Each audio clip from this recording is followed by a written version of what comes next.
November 4, welcome to the Board of Selectmen meeting. We're going to have a quick meeting, and then we're going to have the budget meeting.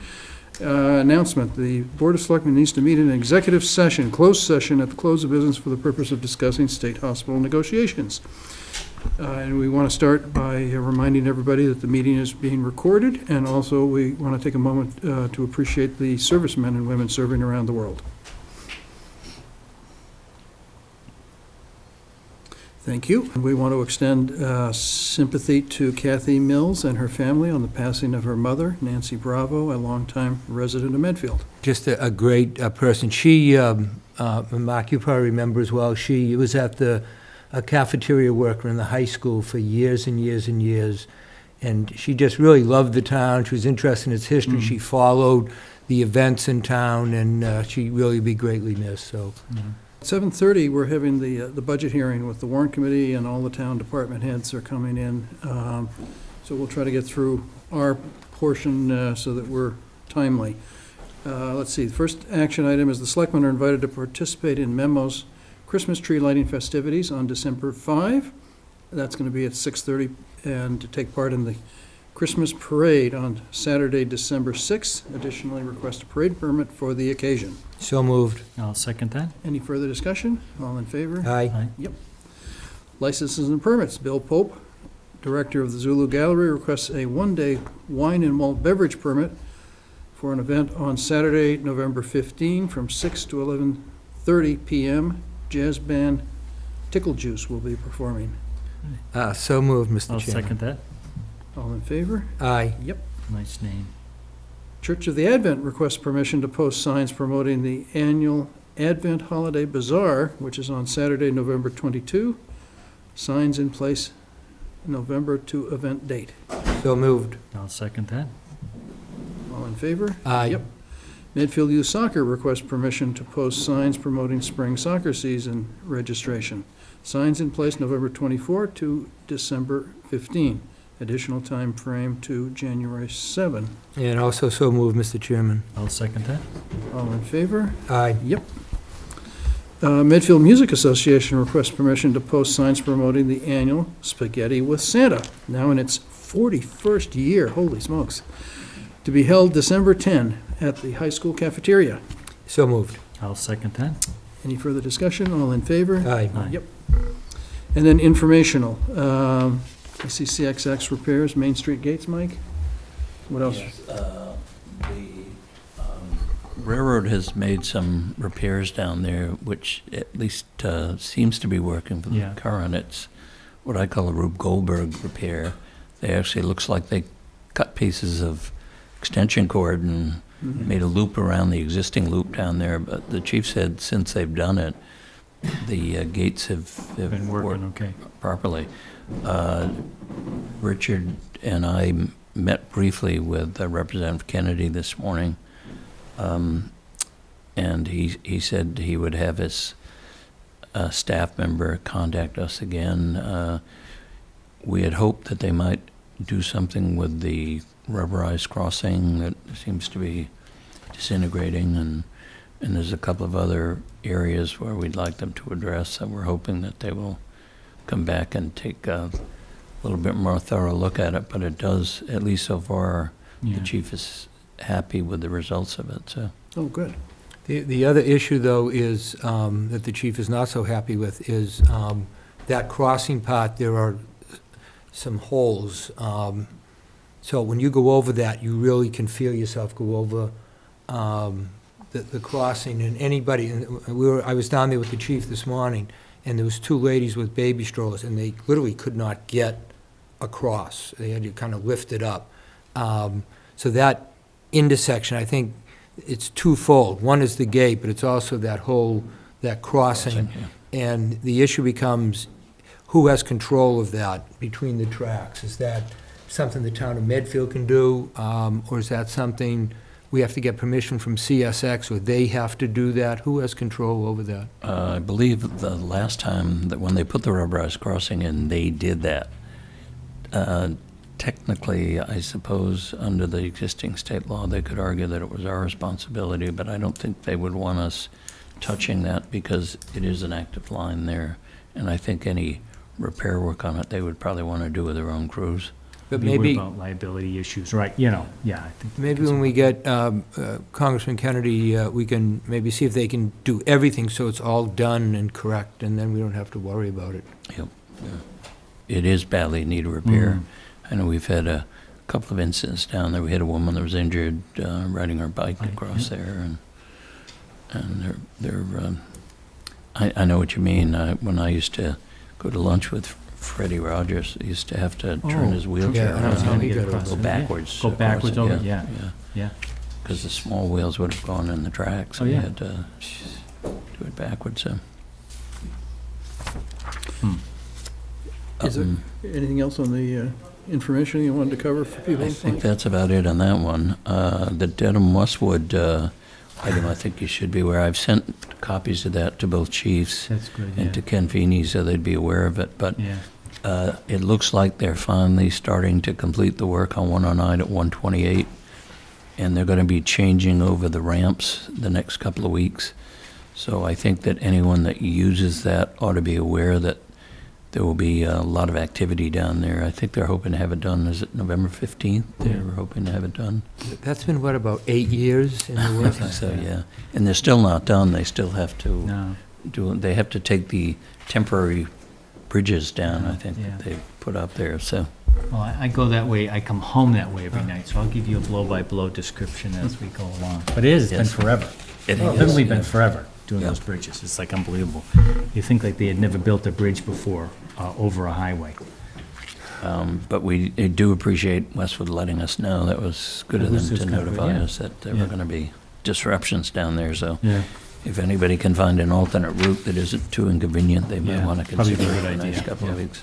So. Speaking of alternates, there's also a letter from Chris Schmidt with some suggestions for Pine Street. less expensive methods of correcting the problem on Pine Street than widening it. He's talking about temporary speed bumps that would be put in seasonally and removed in the winter. I'd want to talk to the chief and Ken Feeney about that and take a look at that before we come to any conclusions on it. It's an Yeah. interesting idea, but I'd also want to have town council sit on that too to make sure we don't have any liability issues with that. So. I know, you always worry when you put something like that in on a main road, bumps like that. I know Westwood's done it, but, because sometimes I'll use that back road in Westwood to avoid the High center. Rock, yeah. And now they've got all the bumps all over the place. And they've rebuilt those bumps 3 times now, I think, since they did it. You know, they've tried different variations, you know, they've made them higher, longer. They had like dips for a while at the intersections. You actually dropped down a foot or so and then you came back up and then they made it less. So they've really been experimenting over in Westwood, trying to, I think, get the Yeah. right blend there.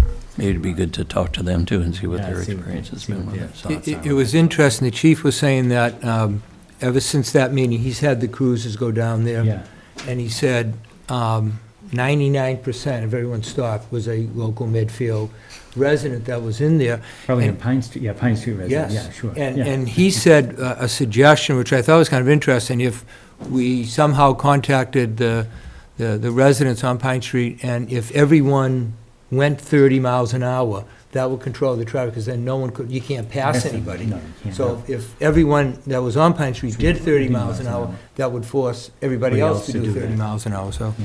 Yeah, that's what I tell people on Nebo Street. I Yeah. drive 30 miles an hour, then they can't pass me. Right. So it doesn't take care of the problem totally, but it certainly helps. Yeah, So. Roach Brothers, we did write to, you voted to send the letter, and they've responded affirmatively that they will allow us to use that $30,000 for yeah.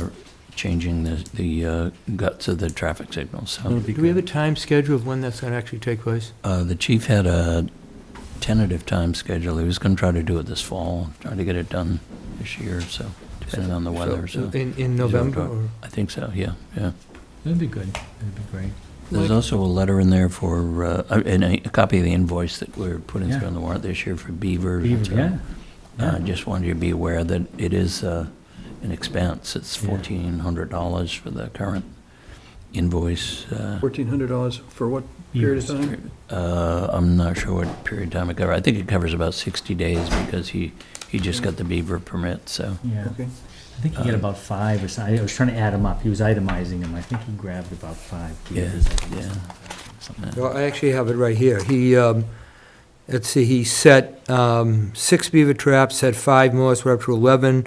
On 9/17, he removed one of the dams, had 2 beavers on 2/18, removed another dam, caught another beaver, so that's up to 3. Removed a dam, removed a dam, removed a dam, caught 2 more beavers, so that's 5, removed a dam, removed, so 6 beavers, Yeah.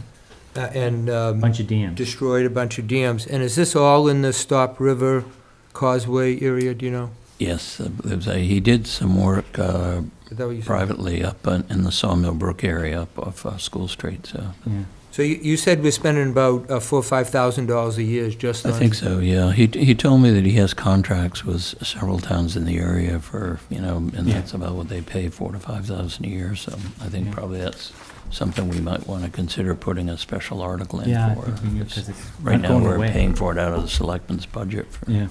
the money you have for department expenses, Yeah. so. I think until the state changes the law, or the residents do on a petition, that's going to become an annual expense. It is, and Yeah. it's not just Medfield, a lot of towns in the area having the problem. In fact, I believe it was Lowell, I think, was having a problem Huh. with beavers, so Yeah. once it spreads to the cities, you'll probably see a little more action. Yeah. But I think the legislature is a little afraid to touch it because it was originally, the trapping ban was passed by a citizen petition on a ballot question. Oh, okay, yeah.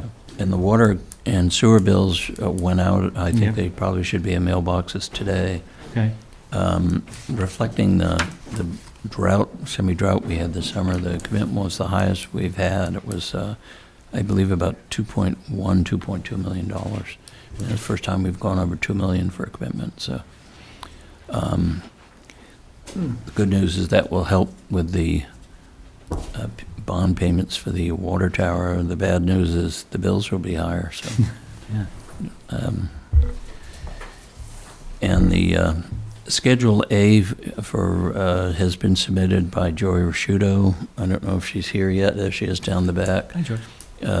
That's quite a comprehensive schedule of all the funds expended and all the receipts received by the town in the course of a year, and it covers everything from state aid payments, budgets, expenditures, revolving accounts,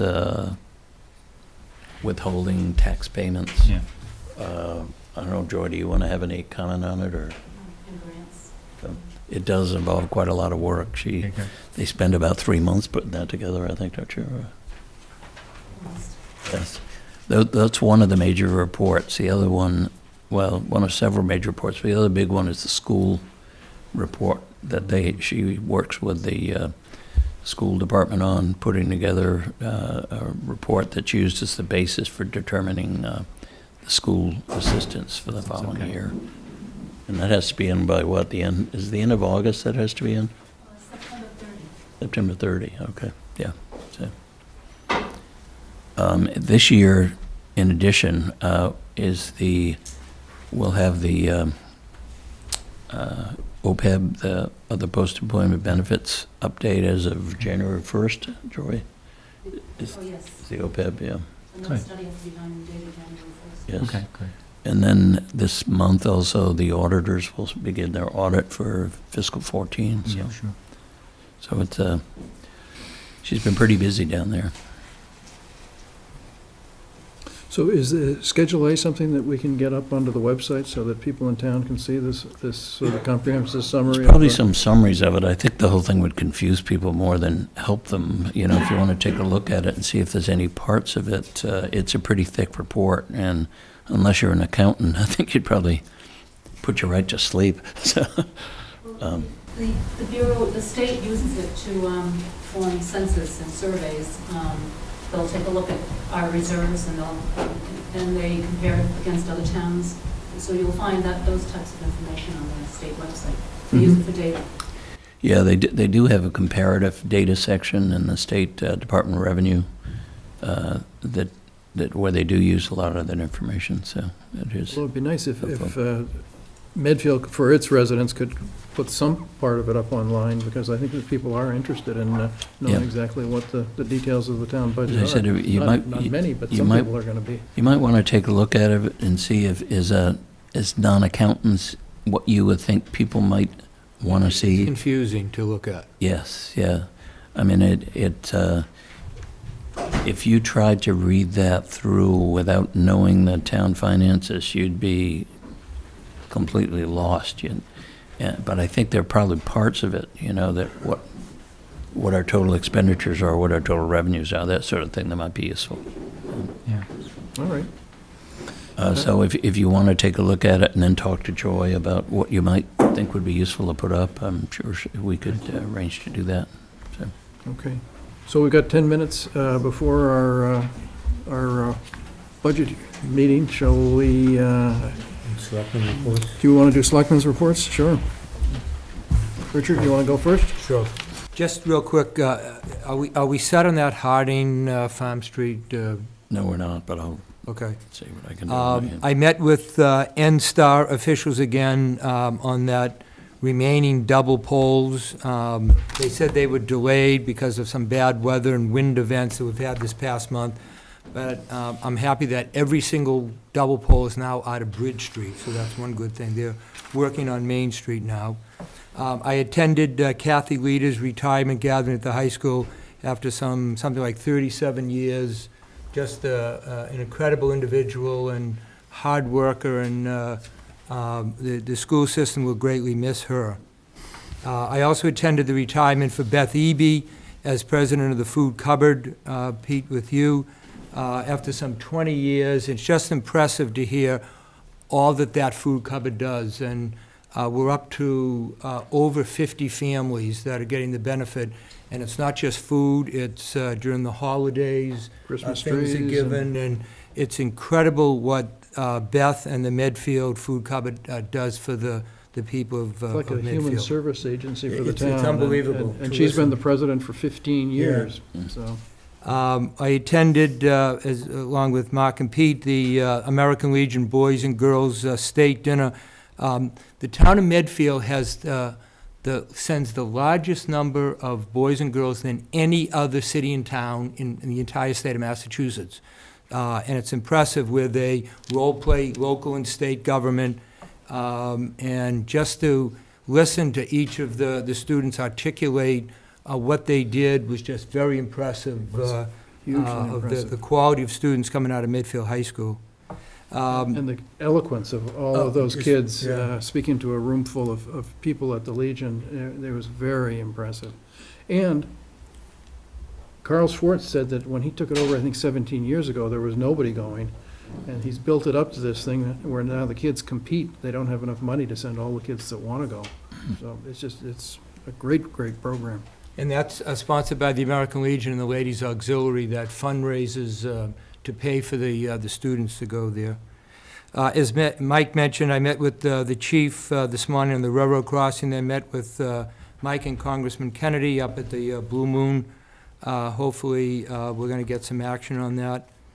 It was interesting, I toured a psychology class from Avon High School through the State Hospital campus and the cemeteries, but I noticed from the last time I was up there seems to be a lot more broken windows from those that are up there. And I know we have a meeting tomorrow just to deal with issues of security. I'm just becoming a little more concerned, seeing what appears to be some more vandalism up there. I wonder why, because the security forces are still up there, Yeah. the state security forces. And they Wouldn't have put expected it, yeah. lights, mobile lights out in certain places too. Yeah. I was able to, along with Pete, take part in Bonnie Wren Burgess's class as a judge up at her class. Again, very impressive to see the debate style and kids on their feet and having to respond very quickly and very articulate. A very personal Yeah, I know, thank it you was nice, note. like I went to- Yes. yeah, it was nice. I make a motion, we add Colleen Sullivan to the Plastic Bag Committee. She's interested in joining that. That's very good. Good, yeah, I'll second that. That's great, yeah. All in favor? Aye. Yep. And I don't think we did it last time, vote to add Gus Murby to that SWAP committee with the 6 towns. Oh, the They 6 actually towns. came up with a new name, they're calling it SWAP Collaborative. Okay. And can we list that, Gus would be the Medfield representative on that. And the official name they came up with was SWAP Collaborative. SWAP Do we know what SWAP Collaborative. stands for? I think SWAP meaning exchanging ideas, ideas, oh. equipment. Oh, I thought it was like things. Southwest area. No, I think it's actually SWAP. Okay. Yeah, that'll get confused with the swap at the transfer station, but that's okay. Also, I'd like to make a motion that Eagle Scout candidate John Walsh, if you've noticed where the new Straw Hat Park is, Gene Minio and the Cultural District has put those Adirondack chairs. For a project, he wants to make additional Adirondack chairs and put them in the gazebo area in the town, front of town That'd be hall great. area. Great. He'll come back to us in December and explain the project, but he's trying to get it approved first. So I moved, we allow him to do that. Yeah, that sounds great. I'll second that. Any Yeah. further discussion? All in favor? Aye. There was I noticed an email from Jean Minio. She thought maybe the town hall wouldn't be an appropriate site for them. So probably we ought to talk and just see what would be. She thought maybe down by Meeting House Pond might be a better Mhm. location, be quieter and. Although I hope the Always, chairs don't end up in the pond. You should have said that. Now you can give somebody But an I idea. thought if, I mean, you have Starbucks right here, if you put a couple Yeah. by the flagpole area, maybe it might be appropriate. Yeah. You could, although the town hall is kind of a formal setting, it's I don't know. It'd be nice to think of some more uses of this area in front of the town hall, because it is a very pretty area, but it's very Yes. underutilized. And then I'd also like to make a motion that former warrant committee member, former superintendent of the hospital, Tony Kalo, will be celebrating his 90th birthday, and I'd like to see if the town will proclaim November 29th Tony Kalo Day in the town of Medfield. Ready. I can give you the information if we can write a proclamation Nice. for that. I like that. I'll second that. That's great. All in 90, huh? favor? Aye. Yep. And that's it, Mr. Chairman. Mark? So we got some things coming up in the next couple of weeks or so. I know we've got Veterans Day is obviously coming up next Tuesday. Always have a ceremony. I think it's at 5 o'clock on Tuesday, next Tuesday, Veterans Day. So down at Baxter Park. So it'd be great if people can attend. It's something that's always Right. very, very nice. They light the luminaries. And it's just a very brief ceremony, but it's always very, very nice to do. And they also have the breakfast at the center in the morning too. I think it's 8:30 or 8:30. 8 o'clock or 8 o'clock. I think Yeah, at the center. And I've got my next little mini town hall meeting coming up in another week or so on Thursday, the 13th and stuff. So I'll be in the Indian Hill area, be chit-chatting with the neighbors up there. So we'll see what's going on up in that part of town. And then also Medfield TV coming up. I'm next up with Jack for Medfield TV. You might want to take a copy of the beaver invoice because that's one of the areas where there's been beaver That's problems. true, that's so, right, yeah. you're right. Yeah, I always focus on that, yeah. Is that Pete?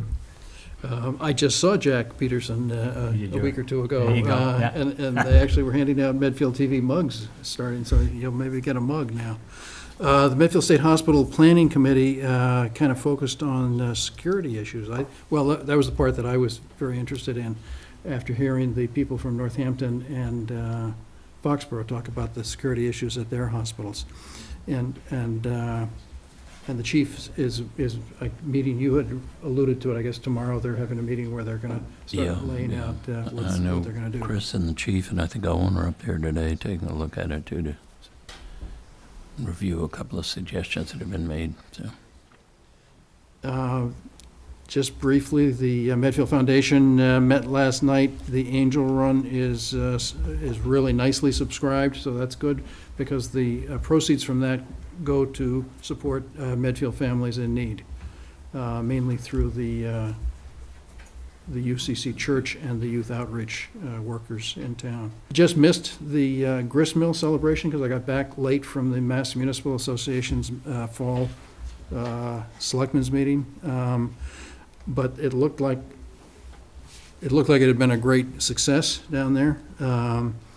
The Selectmen Association meeting was actually very interesting. Jeff Beckwith gave us an update on the issues that the MMA is looking at, and it's revenue sharing, education funding needing reform. The foundation budget just isn't really appropriate anymore. Fully fund all mandates. Chapter 90, need to increase funding. That was the 200 million that was appropriated, or 200 million that was actually put out, but 300 million had been appropriated. The governor held back 100 million because he said that the legislature hadn't funded properly. There was something about water that I wasn't quite sure, but I think they were saying, Mike, that there was going to be a $30 billion gap over the next 20 years with respect to funding infrastructure for water things. Yes, there was a report a couple of years ago from a commission that is urging the legislature to address the issue, and they've made some token efforts at it. But, I think they put some more money this year into the water and sewer revolving funds that you can use for low-interest loans. It doesn't do much good because we can get as good an interest rate on our own as we can. Yeah. Use it It sounds like borrowing another for one of these OPED type of numbers coming up. They also gave us a button that says iGASP at OPEB. I'll give that to you, Joy. No one else would appreciate iGASP at OPEB as much as the accountants, I don't think. But for legislative issues, he talked about the $70 million supplemental budget for FY14. And I guess there's something, and it doesn't affect us because we're not in the Community Preservation Act, but there has to be a certain amount of surplus in the state budget before the 25 million gets kicked into the CPA funding. Chapter 90, MMA survey to Mike. Ask Mike. Ken's doing that. I talked Okay. to Ken yesterday, and Yeah. he's going to do that, so he's more familiar with it. So. That's, and basically, it's the MMA is trying to figure out how much road repair needs to be done in the state, and to let the legislature know. The last number they had was 562 million of road repairs that, and we're. That's annually, I assume. Yeah, and we're not total, funding yeah. it sufficiently. I mean, That's not. we had 300 million that we funded, and only 200 million of that went out, so that we're not paying enough for our road, our infrastructure. I wonder how the results of ballot one will Well, impact that. yeah, there may be less money for roads. Wireless antenna, this was disturbing. They talked about having beaten back the legislative change, but apparently there's a new FCC decision that says you have to say yes to new antenna within 60 days, a sighting antenna in location of other antenna. It sounds like, he said to ask your town council, but it sounded like this was going to be an end run around the state legislation. Well, from my understanding, there's going to be a lot more of these towers. They won't be as tall, but they will need a lot more because now the services are being provided instead of the cars on the roads. They're being provided to households in the residential areas. So, everybody has a home entertainment center. Everybody has office use, but nobody wants the antennas. So it's going to be a battle royal, I think, over the next few years because. Are you saying that, that there's some way now, an end around so that they'll be able to It's an FCC decision, so it sounds like it's not the locate state. it without having local input? Yes, Yeah, that's what it money sounded like. talks. And they're throwing it around in Washington. They got plenty to throw around. So even though the state legislation failed, that bill never passed, Right, there's Now it's a federal, fed- this is federal so FCC basically ruling, they're saying they can FCC do what they decision or want rule. without local jurisdiction? He wasn't real explicit about it, but he said to ask your town council, so we should ask Mark Probably to still a let little us fuzzy, know. I'm sure, yeah. Yeah, they've had some regulations where you had to act on it, but it was a longer period of time. And for example, they ruled you cannot consider health restrictions or health impacts of towers in your decision. Yeah, There's a lot of other things you cannot consider. I believe you can't consider aesthetics. You have to show that there are sufficient areas within your community where you can locate cell towers. So they keep putting more and more conditions Yeah, on. you probably just can't say that you just don't want them, and that's it, type thing. Yeah, I'm sure. You've Yes, gotta have yes. So Professor Barry Bluestone presented, he was the main speaker at the meeting, and the thing that was really fascinating that he was talking about the economic development criteria that are most appealing to someone looking to develop in a town. And it wasn't the sort of things that you ordinarily think about. It was, the top ones were the availability of development sites. We've got a state hospital site amenities. But then this one was fascinating, economic development marketing. So what the town does to market the state hospital site is huge, apparently. So that there's certain things that we can control. He talked about this EdSat process, which Northeastern has. I took a quick look at it. It's statistics, using statistics. They'll come in and give the town some ideas on how to market for economic development purposes.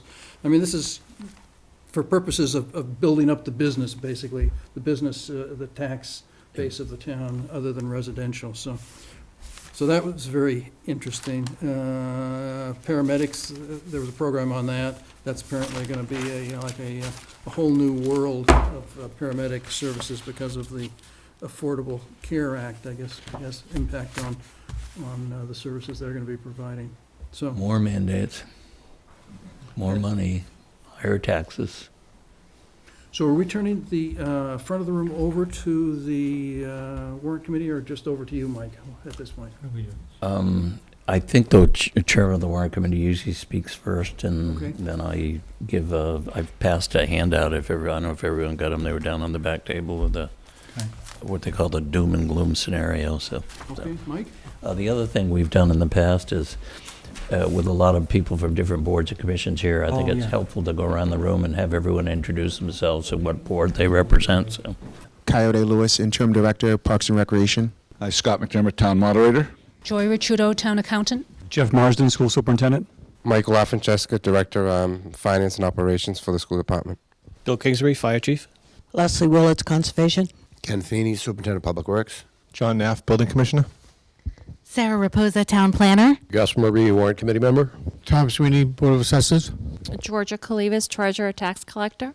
I'm Alex Lent, Senior Librarian. Maura McNicholas, Library Trustee. Rob Skloff, Warrant Committee. John Haney, Senior Citizen. Among other things. Roberta Lynch, Director, Council on Aging. I have Mike Marcucci from the Warrant Committee. I'm Mike Marcucci, the Chairman of the Warrant Committee for this year. We met 2 weeks ago to go over our budget guidance, which I'm now going to deliver. I'm happy to answer any questions if people have at the end. It's relatively straightforward.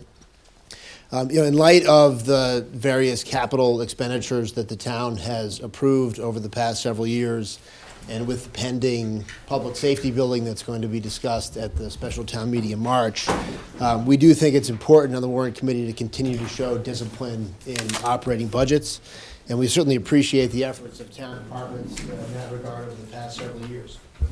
For that reason, we do not believe that any operating override is necessary this year, and given current circumstances, unless factors would change, would not expect to recommend such an override at the annual town meeting. As a result, we request that all departments keep their budget increases to the lowest amount needed, but no more than 2.5%. Any increase over 2% will get additional scrutiny from the Warrant Committee. We're continuing to prioritize contributions to the OPEB trust fund that was adopted last year at the annual town meeting.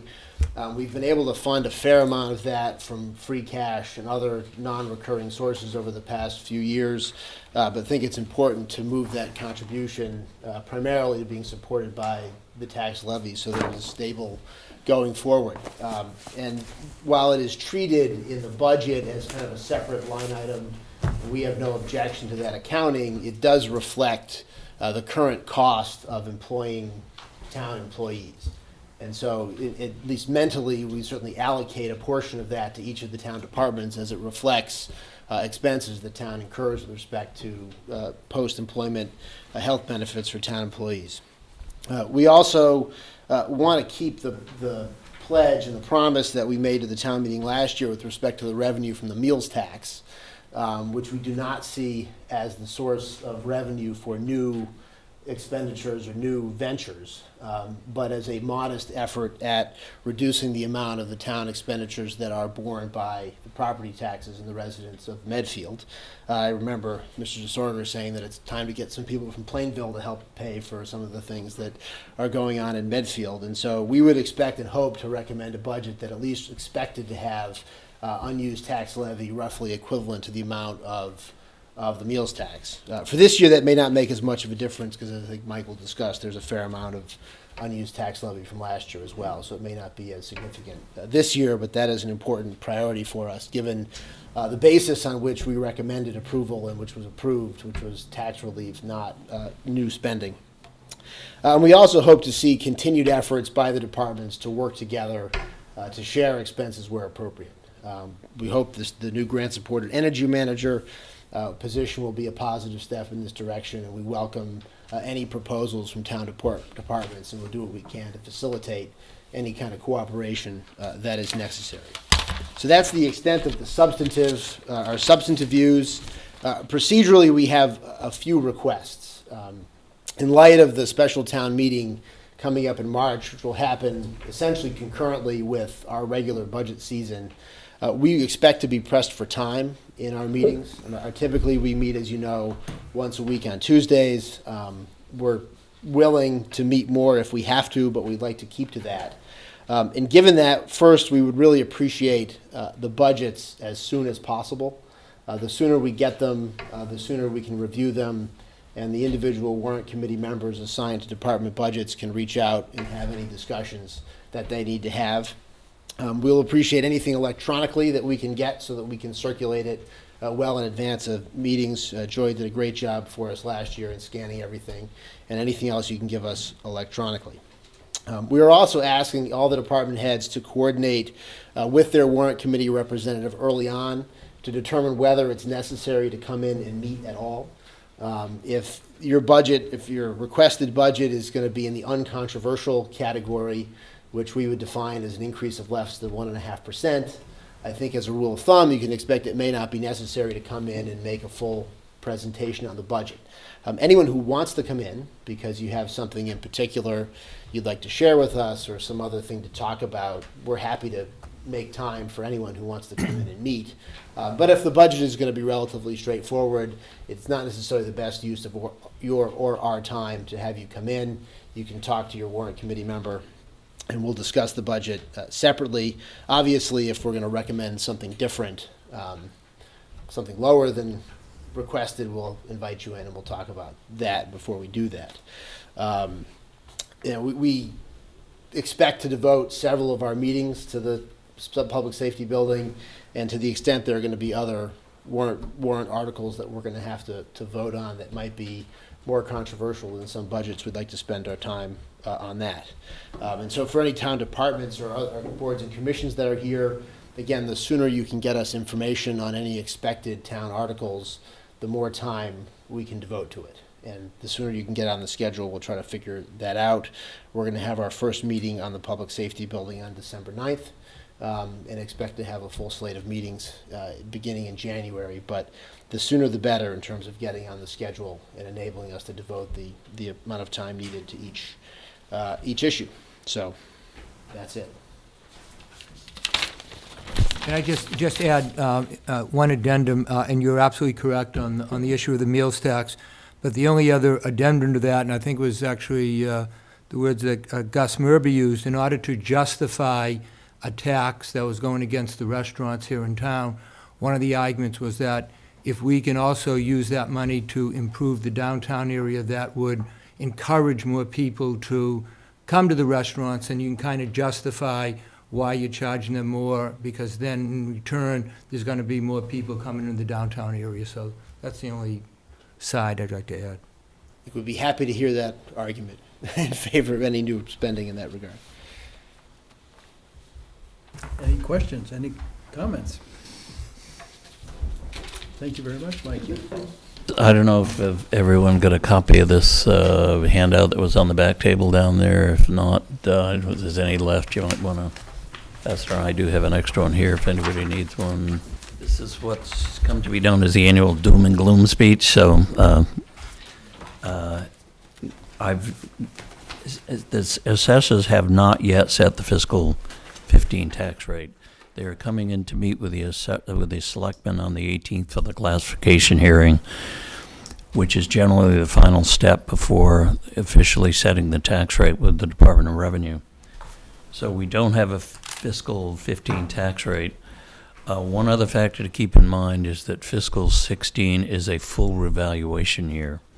The assessors revalue every year now. They do what's called an interim evaluation, but the state requires that every third year they do a full revaluation, which kind of slows down the process a little bit. This is the year, fiscal 16 is the year it's done. I've done, Tom, is it January 1st, 2015, the date? Fiscal 15 and fiscal 16 comparisons are there for you. As you can see, we go up about $1.7 million on our property tax income. Part of that is due to the increase in the debt exclusion, and that's in part because of the Redgate Farm purchase and the town garage, the principal payment coming on. The 2.5% of your base tax levy, as your base goes up each year, goes up slightly, so that will go from 860 to roughly 890,000. And then we estimate conservatively for new growth. Last year we estimated 250, it actually came in at 341. We estimate 250 because we'd rather have money left over than be short and not be able to set the tax rate. So I think at this point that's a reasonable estimate. So you can see we're up probably $1.7 million, $1.6 million, something like that, in terms of new property tax revenue. The non-tax revenue, it's a little tricky this year because with the purchase of the state hospital land, the legislation for the state hospital land purchase provides that it will be paid for by a reduction in state aid. And it's a $3.1 million purchase price, payable over 10 years with no interest charges. So we have reduced the payments, and I talked to the Department of Revenue today. Their intention is to start withholding payments from state aid as of January. So for the current fiscal year, fiscal 15, it will reflect a $155,000 payment. And then next year, we will add an additional $155,000 to make up the $310,000. So after this year, it will be $310,000 withheld from our state aid payment. I've assumed a 2% increase in the state aid budget. The candidates in the election have said that they need to address local aid and come up with more local aid. But the campaign promises often vanish once the election's over, so I estimated only 2%. School building assistance money, the 92 high school project, that was what is now the middle school, what used to be the high school. When that was renovated in 1992, bonds were issued, and those bonds will be paid off this current year. We've been receiving state aid for that. The tricky part of that is our last annual bond payment is roughly $225,000. Our last annual state aid payment is $327,000. So we actually lose $100,000. And somebody said, well, how can you receive more money in school building assistance than your bond payment? And the reason for that is the first 5 or 6 years we didn't receive any state aid. So when it finally started coming in, it was a higher amount because you were portioning it over 14 years instead of over 20 years. And the last couple of years we've actually been receiving more than we've been paying out. So when that disappears, we have a net loss of just over $100,000. The local receipts, these don't go up a lot. The assessors, because of this $155,000 that had to be paid for the state hospital land purchase, they increased they used 50,000 of the meals tax revenue for this year. They hadn't estimated anything, but they had to come up with 155,000 in short order to cover those payments, and 50,000 of it they took from the meals tax. They didn't use the full amount because we won't get a full amount of meals tax this year, and we're estimating it'll be somewhere around 100,000 total payment. School building assistance, local receipts, that isn't going up substantially. Part of the reason is as the sewer assessment payments are paid off, the amount of revenue we're getting from sewer betterment assessments is going down. That offsets some of the normal increases in local receipts. I've got a sheet attached to the back that gives you an idea of what goes into local receipts. That's the fiscal 15, which is the year we're currently in. So you'll notice the 50,000 for meals tax down the bottom. So next year that will go to 100,000, and then I've assumed that there'd be another 50,000 we'd pick up somewhere in the wash, but it's not a lot of money.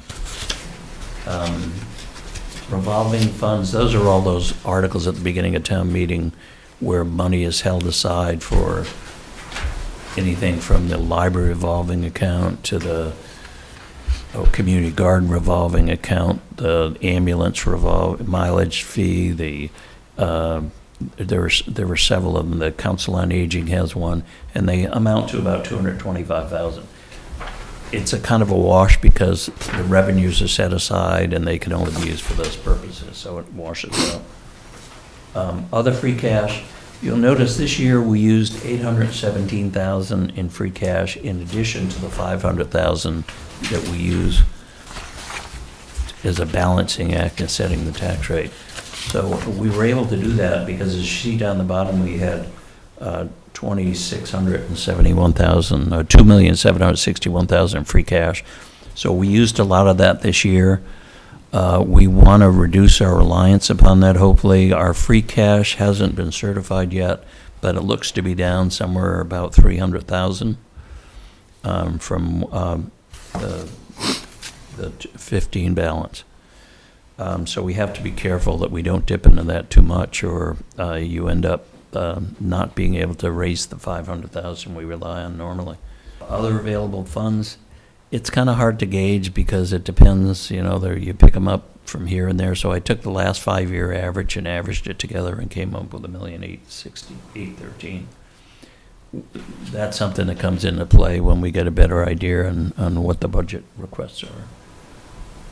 In the enterprise fund revenues, we have 350,000 in debt added to that for the water tower that will have to be raised from water fees.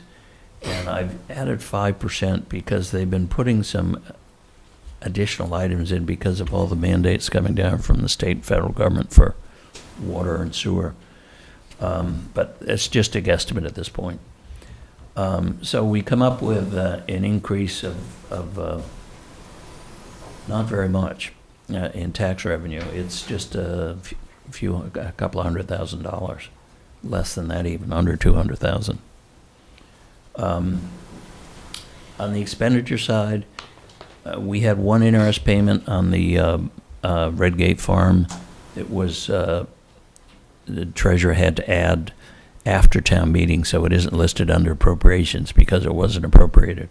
She has the authority under state law to request the assessors raise money for bond, principal interest payment on bonds. The interest for the water tower is not included in that because that's paid out of enterprise fund revenues. Snow deficit was 165,000 this year. Who knows what it's going to be next year? Hopefully less. Overlay for tax abatements. I believe next year will be the first year on the veterans tax relief program that was voted at town meeting last year. I don't think we're expecting too many eligible applicants under that, but there's also the prospect of, I think there was an increase in the minimum wage, which may affect the hours available to the seniors, and we've kept that at, I think, $500 to allow for more. people that participate. I know there's been some pressure to raise that to a higher level because when you raise the minimum wage, it covers fewer and fewer hours under the program. There's also been some talk about trying to accommodate all the people that are interested, and I know we're right about capacity right now, Roberta? 65, okay. State cherry sheet offsets, that's library and cafeteria money. It's a very small amount of money. It's money we receive on the cherry sheet, but we have to reserve it and set it aside for library or cafeteria use. And the cherry sheet assessments, I assumed a 3% increase. We probably won't know that until next summer or June. On the appropriation side, I've assumed capital budget and other articles are 3% increase. And you'll say, well, why is it going down? I reviewed the articles that came up at this year's town meeting. There were several of them that were one-time accounts. The biggest one being the money for the planning. I think it was $850,000 for the plans for the public safety building. That will not be included next year.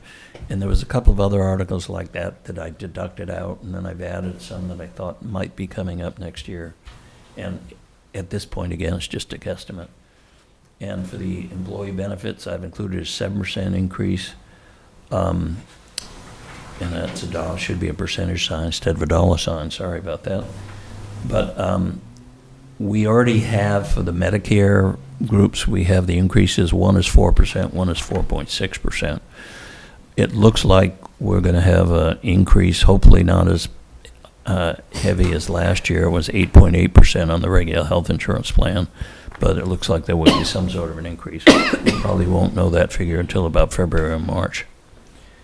And then we have the pension, Norfolk County pension assessment. I don't know, George, do you have any idea when they'll be coming down with that? Usually around after the holidays, yeah. So 7%. Last year we used 10%. I think we've come down a little bit on that because it didn't work out to be that high last year. But again, it's a guesstimate. And for all the other budgets, I've assumed a 3% increase, all the other operating budgets, except this school vocational. And one student can throw that off quite a bit, so I use 5% for that. It did take a small, I think it took quite a jump last year because the number of students went up. So we just have no idea. It depends on how many students end up attending the vocational school. By the way, we pay a higher assessment than many of the other towns because we're considered a wealthy town. And under the education reform funding formula, the formula requires that we end up paying more for vocational school students than a town that doesn't have the wealth that they allege we have. I always say Medfield's a poor town with a lot of rich people. Chelsea's a rich town with a lot of poor people. And in the way that state aid is distributed, that's how it works. So. And then there's the water and sewer enterprise. I assumed a 3% increase on that. And the special town meeting appropriation, we had $150,000 that we appropriated for maintenance of the hospital for this year. I've raised that to $250,000. Depending on what happens tomorrow night, that may be realistic or may be low. We'll have to take a look at that and see where that comes out in the wash. I see a couple of skeptical looks from the committee members on that figure. So, and then the debt this year went up, not by a big amount, considering that the full impact of the town garage came on, and also the full impact of the Redgate Farm will be on there next year. This estimate totally includes everything that we have authorized borrowing so far, including the state hospital land purchase. That isn't reflected in the debt. That's reflected in the reduction of state aid. So if you, the debt is actually up $310,000 more than that. It's just the way it's financed.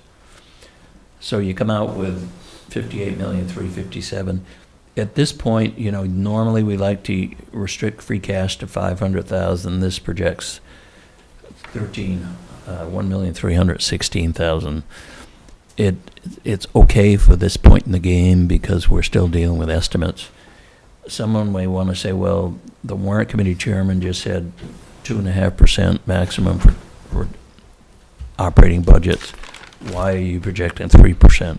Normally, there's some sort of a general salary increase that's added to the budgets. Just, when the decision is made by the personnel board, the selectmen, the warrant committee as to whether a general salary increase should be given. And that anticipates that there might be something allowed in there.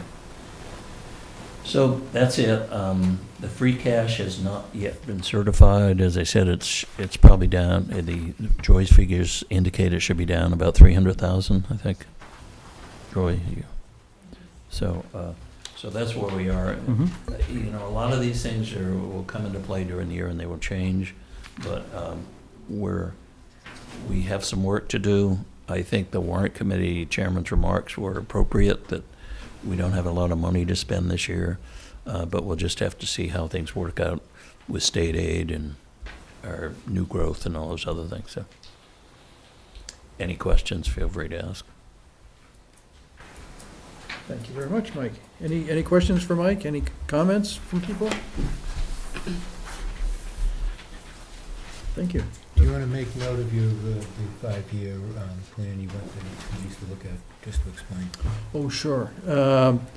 We had, the selectmen had asked all the department heads to come back with written 5-year plans. It's not intended to be anything in great detail. It's just intended to be every year that it'll be sort of an evergreen thing that'll get updated every year. That'll just have any particular factors that you're looking to do over the next 5 years, initiatives, changes that you're expecting to happen. I can think of things like when we went to the Patriot system for the accounting, or things like of that sort that are coming. So it's not intended to be anything very onerous or difficult, just a projection forward for the town and its residents. And Mr. Chairman, this is operating budgets as opposed to capital budgets, where they already do the 5-year projection. Yep. Probably should also include it, if anyone's proposing staffing changes, they should be kind of reflected in there too, so. Anything else that we should cover, Mark? Yes. The other thing that we should mention, fiscal year 16 is a 27-week pay period. So hourly employees, or budgets that have hourly employees, should budget an extra pay period. Salaried employees will get paid 1 week less. Their salary will be divided by 26 instead of 27. But hourly employees, there'll be an increase in those budgets that have hourly employees by 1 pay period. And we did try to spread that out over a 2-year period. We appropriated $100,000 to the stabilization fund because the figures Joy gave us was about, the impact of that was going to be about $200,000 extra. So we put $100,000 in stabilization to use, so we would spread the pain out over 2 years instead of 1. It happens about every 6 years. Then that you get the extra payroll, and this happens to be the year. So, What's the total town debt at this point? I believe, including interest payments, it's around 56 million. Is that, Georgia? That pretty? 5, 6. Yeah, I believe that does not include the 3.1 million for the state hospital land purchase. So if you add that in, it's about 59 million. Our peak in 2003, principal interest was about 99 million. So we have made substantial headway in spite of the recent projects that we funded. We were on track to be down to about 28 million before we paid for the town garage, the Redgate Farm, the hospital land purchase, the water tower. So we have approved several projects, which I think is good because it keeps us on track. What happened 10 years ago was that we did everything at once. We started funding sewer project, land acquisition, school reconstruction, purchase of the Dwight Derby house, purchase of the post office land. and actually it goes back further than that. But the good news is several of those projects are starting to come off the debt. At the end of fiscal 16, the library, the town hall, the capping the landfill, some of the land purchases, all come off our debt. And that, I believe, between fiscal 16 and fiscal 17, we drop about 600,000 in debt payments. So that will help to offset the impact of the public safety building when that comes on.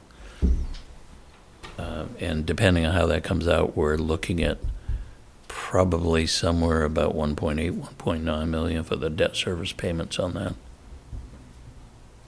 depending on what the interest rates are. So you still should assume somewhere around a 1.2, 1.3 million addition to the debt when the public safety building is fully active, which will probably be 2018 before that comes online. But I think the good news is you need to keep up with these infrastructure projects. If you don't, it comes back to bite you, and you've got to do them all at once. I think we've been very good about funding these as we go along so that we're not backing things up. I think we're in pretty good shape. And I think the Permanent Planning and Building Committee have done a good job in moving these projects along so that, the library and the town hall are over 16 years since they've been renovated. We think of that as, just happened a couple of years ago, but it's 16, almost 17 years now. They're starting to need replacement parts. You take another 10 years onto that, and you're going to have to start redoing some of those buildings. The Dale Street School is probably going to be somewhere down the road. Park and Rec is looking at a new building. So you've got to keep up with these things, or otherwise you get swamped by them. So It is prudent for us to have good municipal facilities, and obviously the townhouse and the library are yes, heavily used, yeah. and they're in great shape still, it looks like. Every one of these buildings I can remember, what do we need all this money for the library for? What do we need a big addition? What do we need the town hall renovated for? Why do we need a senior center? Why do we need a town garage? And then when they get done, everybody says, gee, that's a good idea. That was great. So I think you go through a lot of opposition to it, but I think when they get done, people realize the value that's added to the town. So the other thing I think is very good, I think the selectmen and the warrant committee and the town meeting has been very good about starting to address some of these issues like OPEB liabilities, pension funding. We've done a lot of things in those areas that are helpful. So we're not in great shape, but we're not in bad shape. What's the blended interest rate on that debt? What's a blended interest rate? Do you mean what is it? Well, it used to be a bond sale. When you sold bonds, it was the same interest rate all through the 20 years. Nowadays, the way they structure these bond payments, they'll have one interest rate for 1 year, another interest rate for the second year, another interest rate for the third. And they have a computer program that they explained to us one time, and we got 10 bids on the bonds, and they have to put it in a computer program that figures out the present value, and they calculate a blended interest rate over the 20-year life of the bonds. And in this case, the last issue, Georgia, was at 2.57? Yeah. Okay, so looking at the income statement, I'm not quite sure. When you have debt, we have three different numbers for debt. Is some of that principal, or are those all interest payments through 5 point? No, those are principal and interest payments, each of those categories. We classify debt in three ways. One is what's excluded debt, and that's been voted as a debt exclusion under Proposition 2.5. There's a second category of debt that's non-excluded debt, that is debt that was voted without a debt exclusion. So it comes under the tax levy limit. And the third category is enterprise fund debt. That's for water and sewer. And that's because that, under the enterprise fund system, that's paid for out of water and sewer receipts, not property tax. So that's why we break it down those three ways. But it includes both the principal and interest payments. I'd just like to make a comment. Yes. Please. Included in your packages is this pink sheet. And it's a schedule for all departments to present their budgets to the selectmen. So please look at it. If you need a change in the time or date, let me know. We haven't done every department the past couple of years, but we're going to try this year. I'll give it a shot. Huh? Mhm. It's hard. It's very hard. I'll just mention one last thing, which was that out of curiosity, I went to Mayor of Newton's recent, he had a little mini town hall type thing. He's going around to the different neighborhoods the way that we've been doing here in Medfield. What amazed me was that he showed up at this little mini town hall with all the department heads, which we don't ask you guys to do at all, so. I think that we're done with our regular part of our meeting then, and we have a need to go into executive session. So thank you all for coming. Thank you. Thank you. Thanks. I'm Roberta Lynch, and you're watching Medfield.tv.